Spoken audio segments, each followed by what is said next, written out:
guys, Adam here, Blackfyre Productions. Welcome back to another World War Marvel. And as I said, if you watched the last video, we're going to be doing another unboxing of the current wave of releases. So today's unboxing is CP12, Loki and Hela. If you haven't checked out the first unboxing, CP11, Thor and Valkyrie, check that out. And if you haven't checked out the Tactics video that was released on Wednesday, check that out. I will put a link in the videos down below, or in the description down below, so you can check those out. But without further ado, let's jump right into the unboxing of CP12, Loki and Hela. I'm really excited to paint Hela. Alright guys, here we are diving into our next unboxing, which is CP12, Loki and Hela.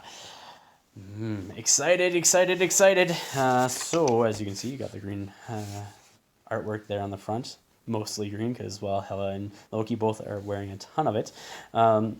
I'm super excited to paint Hela. Just the sculpt looks amazing. Like, absolutely amazing. But yeah, so let's dive right into this unboxing. We'll pull out the contents of the box first. First off, let's look at the back. So obviously you got your flavor text up there, and then your contents, which includes 1 Hela miniature, 1 Loki miniature, 2 bases, 2 character stat cards, 2 team tactics cards, and 15 tokens. Oh, I'm excited. I definitely want to try Hela out in one of my videos, because I think Hela is going to be beastly, if you ask me. As beastly as others, probably not as beastly, but it's going to be super fun nonetheless. So something really cool in this is the rules for the Infinity Gems, so that come in this. So let's go over these rules quickly. So rules: Infinity Gems. Some characters in Crisis Protocol have the innate superpower, Gem Bearer. The superpower allows a character to wield a mighty Infinity Gem. This superpower is listed with other keyword superpowers on the character's stat card and indicates which gem the character may have. Each character may only have 1 Infinity Gem at a time. They have the option of including Infinity Gems in your squad. You must first include them in your roster. Each Infinity Gem is treated as a character when building your roster, so you'll choose a total of 10 characters and Infinity Gems combined. A character that has an Infinity Gem increases its threat value by the amount listed on the Infinity Gems card. Place the Infinity Gems card next to the character's stat card to show they are in possession of the gem. Each roster may contain only 1 of each Infinity Gem. During the power phase, a character with an Infinity Gem gains 1 additional power per gem they have. Each Infinity Gem grants the character that has it a unique superpower found on the gem's card. That is super awesome. So Loki, when he gets his, is going to have a ton of power. Super awesome. So going over the instructions, it doesn't look like Loki's super hard to build. It looks like you got a couple of horns there that are going to be smaller pieces that go into the holes there. But besides that, yeah, it shouldn't be super hard. Hela doesn't seem overly complicated. Like the headdress, it looks like, or the head in general looks like it's 3 pieces. The 2 headdresses go together, and then that goes into an insert on the head itself. But yeah, it doesn't look bad actually. The head would be, I think, the most challenging piece, and it just looks like it's a layered effect. So yeah, so that's the little instruction manual and stuff like that. So let's look at the sprues, shall we? Oh, this is cool. Hela is on a super large base, so that is super awesome. So what I'm gonna do, pull them out. Uh-oh, just dropped a piece. That's never good, never good. Whose arm is it? It's Loki's arm. Alright, well, I gotta be careful, I guess, where I pull these out. Yeah, see? Fell out of the bag. I don't know if you can see that, but yeah, Loki's right arm fell out of the bag off the sprue. So I'm glad that I heard it and found it quite quickly. So let's look at the Loki sprue. Minus his right arm, because I already showed you that. But yeah, you got the ice on the bottom. I'm loving the details on like the vambraces and stuff on his arms. And the details in his chest there as well. That is super good. Super good. Scepter looks amazing. So yeah. Yeah. The horns are pretty tiny, eh? They're there. And they go into the holes on his head. Right there. Alright, well, I'm going to put that right back in the bag before I lose any more of those smaller pieces. That would be super terrible. Alright, so Hela. I think most excited to paint her. Like I'm excited to paint all these guys, but Hela I think I'm the most excited to paint with the glow effects and everything else. So flames, more flames, the body there, you can see all the line work and everything. Look at that. Really looking forward to it. Her scepter slash spear. Maybe it's her blade. I think it's her blade with her hand attached to it type thing. Let me see. Yeah, it's going to be her blade. Yeah, there it is, I think. So, like, that's her arm, hand, and so it's a blade. It's a sword. But yeah, so I'm super excited for that. Cloak, I love the recesses on it. It's going to be great to sort of paint those up. But yeah, so that's that. And put that right back in the bag too before I lose any of those pieces, as well as the bases. So again, you get your 4 bases. So I got a ton of extra bases. So my idea, I'll discuss that here, is I'm going to do like a hell theme. I was talking about in the last unboxing with Thor, Loki, and Hela. I'll probably use these and insert these because they're pretty flat into the base, into the diorama that I'm thinking about doing, the display diorama. So that's what I'm thinking about doing, is these flat ones. So I'll probably try to use this one here for that and maybe cover up those pieces or something like that so it looks more like they're cracks in the ground and everything else.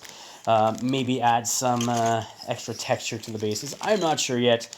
We'll see what I decide to do and how far I want to take this. See if I can even get it done around work and kids and everything else, because it is, what, 3-4 weeks away at this point in time. So we got the token sheet next. So the affiliation basic tokens, slow tokens here.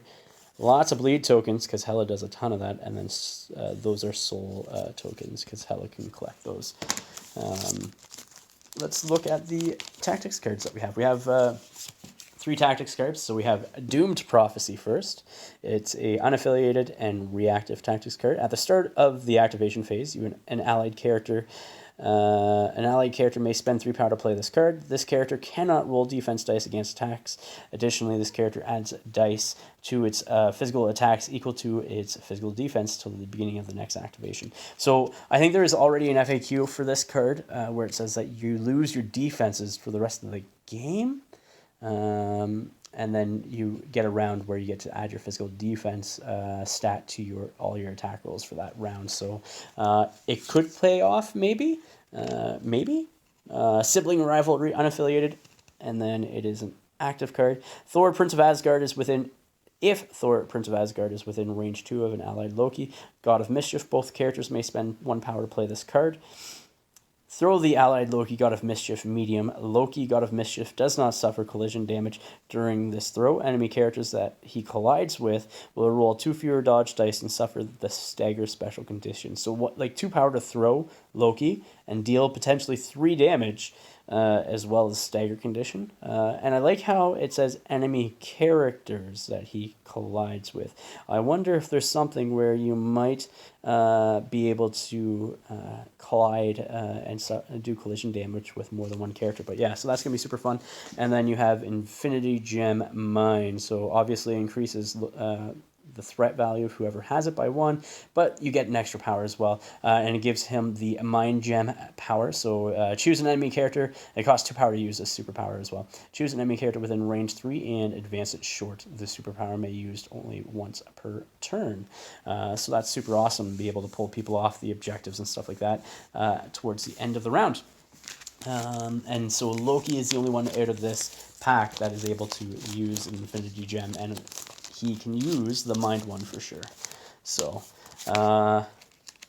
Mind and Space, which we haven't seen the Space one yet. So, but let's do Hela's first. So Hela's stat card. 6 stamina, medium movement, size 2, 4 threat, 4's across board for defenses. Her first attack is physical. It's Hellforged Blade, range 2, 5 strength, 0 power to do. After this attack resolve, you gain the power and then bleed on a wild. So it has Claim Soul as second attack.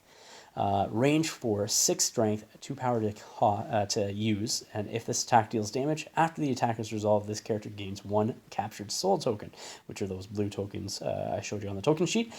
And then the next attack is Reign of Hell. It's another physical attack. It's range 3, strength 7, and then power 4. If the target character has a bleed special condition, it does not count wild results as successes when defending against this attack. Explosive, before the damage is dealt, other enemy characters within range 2 of this target suffer 1 damage. First superpower is Army of Hell, costs 0 to do, so discard 1 to 3 captured soul tokens during the next attack made by this character this turn. Add 1 die to the attack roll for each captured soul token that was discarded. If a captured soul token was discarded after the attack is resolved, the target character gains a bleed special condition. This superpower may be used only once per turn. Asgardian, so she gets the 2 power instead of 1 during the power phase, and then Goddess of Death. When another allied character is dazed or KO'd, this character gains a captured soul token. This character may only have a maximum of 3. On the flip side, her stamina goes to 4, and then the other nothing else changes, minus the Goddess of Death. So it's an innate superpower. So when another character is dazed or KO'd, this character gains...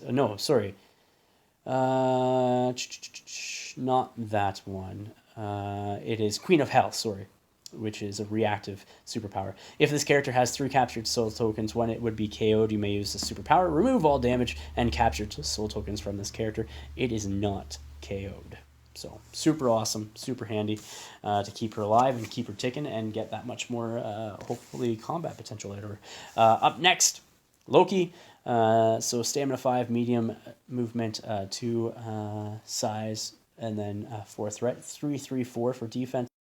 He has a basic strike, frost blast, which is a beam 3, strength 4, 0 power to do. So you get the slow effect if you're dealt damage, and then illusions, which is a mystical attack, range 4, strength 6, 3 power. 2 wilds mesmerize. After this attack is resolved, you may advance the target character its speed. After the advance is resolved, all other characters within range 2 of the target suffer 1 damage. So that's super awesome. So you move them and hopefully into a clump of enemies, and then deal them all 1 damage. That's awesome. So his first reactive superpower is I Am a God. It is a cost of 2, so before rolling attack or defense dice, you may use this superpower. During the attack, this character adds blanks to its attacks or defense rolls to its total successes. So Trickster, when this character is targeted by attack, you may use the superpower. This character makes a short advance. If at the end of the advance, this character is outside the attack's range or the attacker's line of sight, the attack ends. If it is the attacker's activation and the attack did not target multiple characters, the character may make another action. The superpower can only be used once per turn. Asgardian, as per all the rest. Then God of Mischief. While within range 4 of this character, enemy characters must spend 1 power before using any reactive or active superpowers. And then Gem Bearer, Mind in Space. By the looks of it, God of Mischief changes.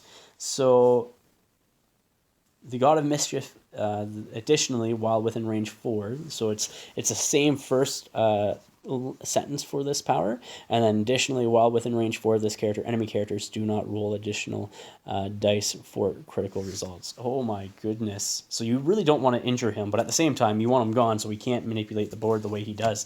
So that is it, guys. That is the CP12 unboxing Loki and Hela. If you haven't yet, check out our Patreon, link in the description of the video down below. Also, make sure you check out the other content that we released for Marvel Crisis Protocol this week. We have another unboxing of CP11, Thor and Valkyrie, as well as a tactics video for Venom.